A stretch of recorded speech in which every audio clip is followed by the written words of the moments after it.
tena katika himaya yetu ya Fathergate. Mimi ni Mfalme Dr. Fadhili, kiongozi wa kimila, jadi, asili na utamaduni na kiongozi wa kiroho katika misingi ya jadi.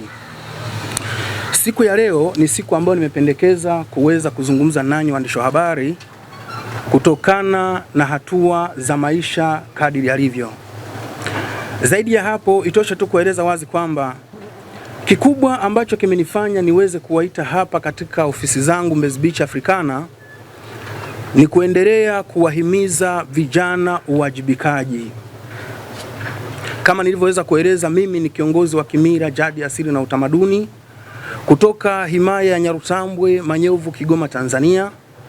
Lakini leo niko hapa jiji la Dar es Salaam katika himaya ndogo Mbezi Beach Africana, ambapo ndipo ofisi zangu zilipo, ikiwa tunaendeleza huduma kwa kuendelea kusaidiana kwa kadri ya mambo ya kiafya na masuala yanayohusiana na kiuchumi. Lakini katika hatua hizo, leo nimependekeza kuwaita waandishi wa habari ili niweze kuzungumza na vijana, niweze kuzungumza uwajibikaji. Mara nyingi nimekuwa nikielezea wazi kwamba vijana acheni tamaa. Ni wazi kwamba kuna baadhi ya vijana wamejikuta kwa sababu ya kutokuwa na uwajibikaji, kutokuwa na majukumu rasmi, wamejikuta wakihitaji maisha ya mkato. Maisha hayo ya mkato wamejikuta yakiwasababishia matatizo, na wengine wakiendelea kuishia jela, wengine wakiishia kudhalilika na kujikuta wanadhalilisha familia zao. Ni swala lililo wazi, mmeona baadhi ya vijana wakijihusisha na ushirikina mbaya katika kutafuta riziki. Wengine hata wakiambiwa kuweza kufanya vitendo vya kikatili hususan kwa watoto. Ni mambo yaliyoonekana na ni mambo ambayo yanaendelea kuonekana, na ndio maana mimi kama kiongozi wa kimila ambaye nasimama na jadi, asili na utamaduni, nimeonya vijana waache tamaa. Mara nyingi vijana wengi, kama nilivyoweza kueleza, wengi wanaoingia katika mikumbo hiyo ni wale ambao hawana majukumu, na ndio maana hata leo naendelea kusisitiza uwajibikaji. Kila mmoja alipo aweze kuwajibika, awe na kipato rasmi, awe na kazi inayomuingizia kipato. Hawezi kuishi bila kazi. Zaidi ya hapo tu, itoshe kuwaeleza wazi kwamba vijana ujumbe huu wafikie. Wakati ninapokuwa kwenye huduma, kuna baadhi ya watu wanapiga simu wanasema, Mfalme, tumeona ukisaidia vijana wengi na mimi naomba unisaidie, lakini niko tayari kwa lolote. Hilo neno niko tayari kwa lolote nimekuwa kila anayenipigia na muonya. Kwa sababu naposema uko tayari kwa lolote, maana yake uko tayari hata ukiambiwa kamuue mama yako, utakuwa uko tayari. Hata ukiambiwa kamuue baba yako, utasema uko tayari. Na ndio maana naeleza wazi kwamba watu inabidi wapate elimu ya mafanikio. Hakuna tajiri aliyetajirika kwa chuma ulete, hakuna tajiri ambaye mpaka leo anaishi kwa chuma ulete. Wengi hao wanaojihusisha na tiba asili, wanaokudanganyeni kwamba unaweza kutajirika kwa chuma ulete, ni matapeli. Na nimekuwa nikisisitiza juu ya habari ya matapeli. Utapeli ni jambo lingine baya katika jamii zetu. Nimepokea taarifa nyingi kutoka maeneo mbalimbali duniani. Nimepokea taarifa kutoka Kongo, nimepokea taarifa za utapeli kutoka Rwanda, nimepokea taarifa za utapeli nchini Marekani, nimepokea taarifa za utapeli South Africa, nimepokea taarifa za utapeli nchini Kenya, nimepokea taarifa za utapeli Rwanda, nimepokea taarifa za utapeli Zanzibar, lakini pia maeneo mbalimbali duniani ikiwemo Tanzania. Hususan Tanzania imekuwa ni eneo la matapeli, hususan wale wanaojihusisha na tiba za asili. Ndugu zangu, itosha tu kuambia wazi kwamba utapeli ni mbaya sana. Katika utapeli unajipatia laana ambazo baadaye zinaweza kama majuto kwako, na ni bahati mbaya kubwa kwamba wengi hawana elimu ya kuchukua kitu cha mtu. Siku zote nimekuwa nikiwaambia, lolote utakalolitenda unajitendea mwenyewe. Umetenda uzuri, unajitendea mwenyewe. Umetenda ubaya, unajitendea mwenyewe. Kama umechukua fedha ya mtu, umechukua jasho la mtu pasina kazi yoyote, jua wazi kwamba ipo siku utajuta ni kwa nini umefanya hivyo.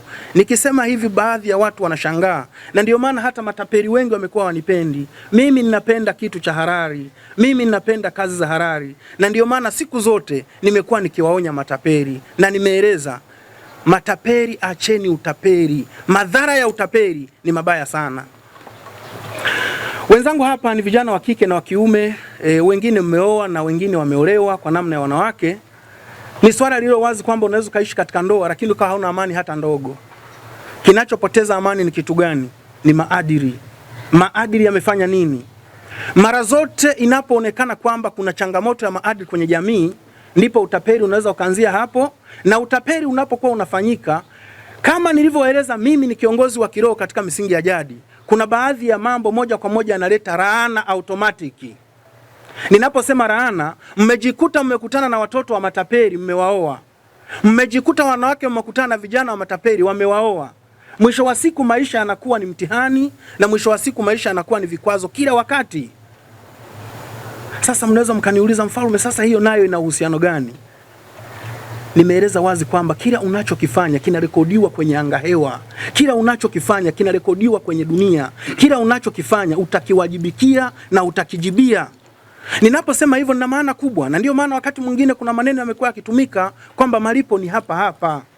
Usije ukahisi kwa sababu una uwezo mzuri sana wa utapeli kwamba utatapeli tu afu utapata fedha afu fresh tu halafu naendelea na maisha yako. Haiwezekani.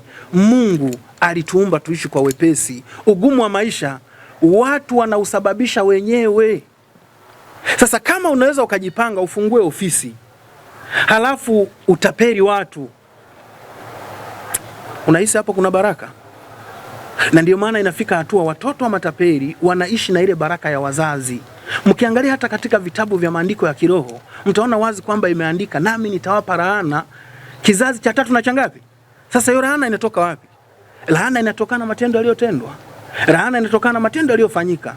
Na ndio maana nimekuwa nikiwaambia kila siku, matapeli, tafuteni kazi, fanyeni kazi.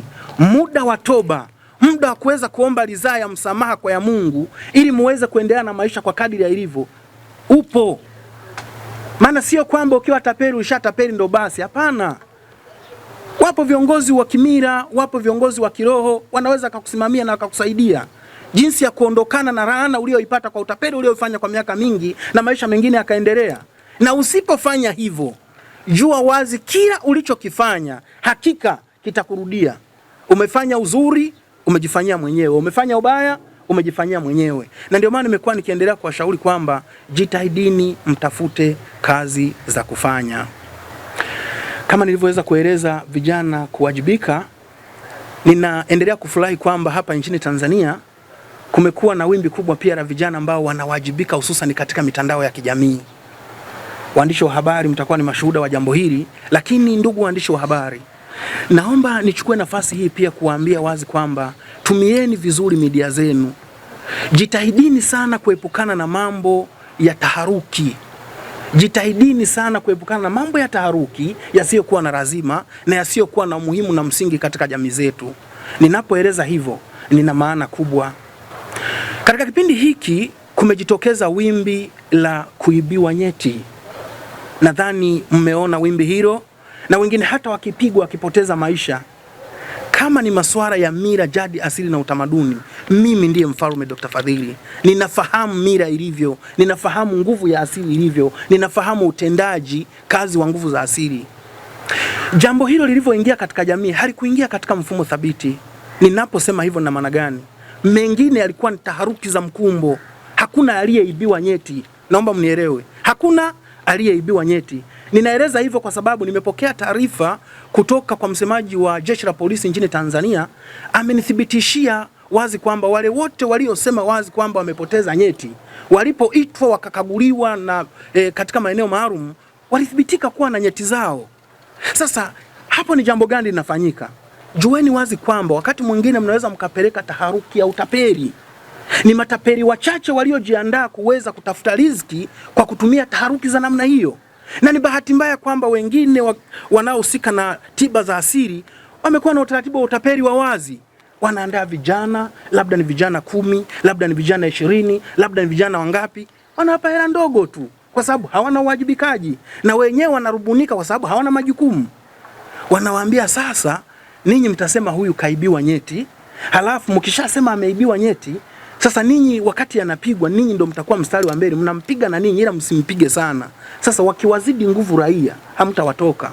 Ndio maana nasema acheni utapeli. Utapeli utawaletea matatizo. Kuna baadhi ya watu wameshapoteza maisha. Sasa taharuki za namna hii, vyombo vya habari inabidi mwe makini. Mjitahidi kuchuja habari. Kuna vingine havitaki kwenda hata kwenye media. Kuna vingine lazima mjitahidi. Mwanzo tulikuwa na utaratibu mzuri wa habari maelezo. Unaenda habari maelezo, unafuatilia taarifa na ukishaigundua ndio unaweza ukaikava. Sasa hivi ni bahati mbaya kutokana na mitandao ya kijamii na watu vijana, naona mmepata juhudi ya kujiajiri katika mitandao ya kijamii, mmekuwa tena hamna muda wa kuchuja habari. Wangapi mmetoka habari maelezo hapa? Au wangapi mmejisajili chini ya idara ya habari maelezo? Jitahidini, kwa sababu haya mambo ni mambo ambayo ni nyeti. Unapopeleka taarifa, kila taarifa ina maana yake. Inaweza kafika hatua unaulizwa, roho sasa mbona umepeleka taarifa ya mtu kapotelewa nyeti? Una uhakika? Na huo uhakika umeutoa wapi? Kama ni mambo ya taarifa, si tuna habari maelezo. Wao wamesemaje kuhusu hiyo taarifa? Au unauliza media zingine ambazo unajua kabisa hawa labda pengine wamehusika na utafiti na wamejiridhisha. Lakini kiwa tu tunaenda hivi baadaye tutaleta taharuki ambayo itasababisha mambo mabaya sana kwenye jamii. Na ndio maana nikasema si vizuri kunyamaza kimya. Mimi kama Mfalme Dr. Fadhili, kiongozi wa kimila, jadi, asili na utamaduni, nimependekeza kuweza kuwaita ndugu waandishi wa habari, niwape kwanza ushauri huo. Kuna baadhi ya vingine vinakuja kama taharuki ya mkumbo. Hakuna huduma rasmi ambayo inahitaji viungo vya mtu. Isipokuwa wanaoweza kufanya hivyo ni matapeli tu. Na ndio maana hata wale ambao wakati mwingine wanaagizwa vitu vya namna hiyo, wamejikuta wakiishia pabaya. Sasa imagine umemlipa hao wanaojiita wataalamu wa tiba asili, amekutuma vitu hivyo, umeenda kupambana navyo, umepata au umekosa, unaishia kukamatwa, unaishia gerezani. Mwisho wa siku yeye hayupo. Na ndio maana nikaeleza inabidi vijana mjituni katika utafutaji, vijana inabidi mjituni katika majukumu, fanyeni kazi. Vitu hivyo havina sehemu yoyote ambayo vinahitajika katika masuala ya jadi, asili na utamaduni. Na kama nilivyowaeleza, mimi ni kiongozi wa kimila, jadi, asili na utamaduni, ninazifahamu nguvu za asili, nimerithi kutoka kwa babu na babu zangu kuhusiana na jukumu hili, na ninapokea taarifa za kiroho. Hakuna sehemu ambapo panahitajika viungo vya watu kwa sababu ya tiba. Lakini pia nikiendelea kuzungumza na vijana kuhusiana na masuala ya utapeli, fanyeni kazi. Media zenu zinaweza kusaidia wafanyabiashara na wakajikuta wamefika mbali sana. Sio mpaka mtu ajiajiri kwenye utapeli. Na kuna bahati mbaya kwamba kuna wengine ni matapeli, tena sijui niseme kwa lugha gani, matapeli waliofuzu kabisa. Kiasi ya kwamba nguvu ile ya utapeli wanayoitumia wangeiweka kwenye utendaji, wangekuwa mbali. Lakini bahati mbaya bado wameng'ang'ania utapeli tu. Na mpaka wengine wamekodi maofisi mazuri kabisa kwa ajili ya utapeli. Mimi kama kiongozi wa kimila nimependa kuzungumza hayo, lakini tu nieleze wazi kwa sababu najua mimi nimekuwa nikisimama na mpaka nawapa taarifa za habari maelezo. Mimi nimeanza kuingia kwenye media ni takriban zaidi ya miaka 20 iliyopita. Hii ndio ofisi yangu na hapa ndipo kwenye himaya yangu. Hapa tumekuwa tukihusika na mambo mengi tofauti tofauti, yakiwemo ya kuwasaidia watu kisayansi na kiroho. Sasa ikiwa itaonekana kuna wengine wamefika na wakaona wazo tumekosa pa kulala, tumekosa pa kupumzika, nimejaribu kutengeneza maeneo mengi sana kwa ajili ya kufikishia wagonjwa wangu au wateja kutoka maeneo mbalimbali. Nina wateja kutoka Zambia, nina wateja kutoka South Africa, nina wateja kutoka Marekani, nina wateja kutoka Kongo, nina wateja wengine wanatoka hapa Tanzania, lakini mikoa ya mbali. Tumejaribu kuleta sehemu ya mapumziko ambapo tulikuwa tumeandaa vyumba 20, vyote tayari tumeona vimejaa.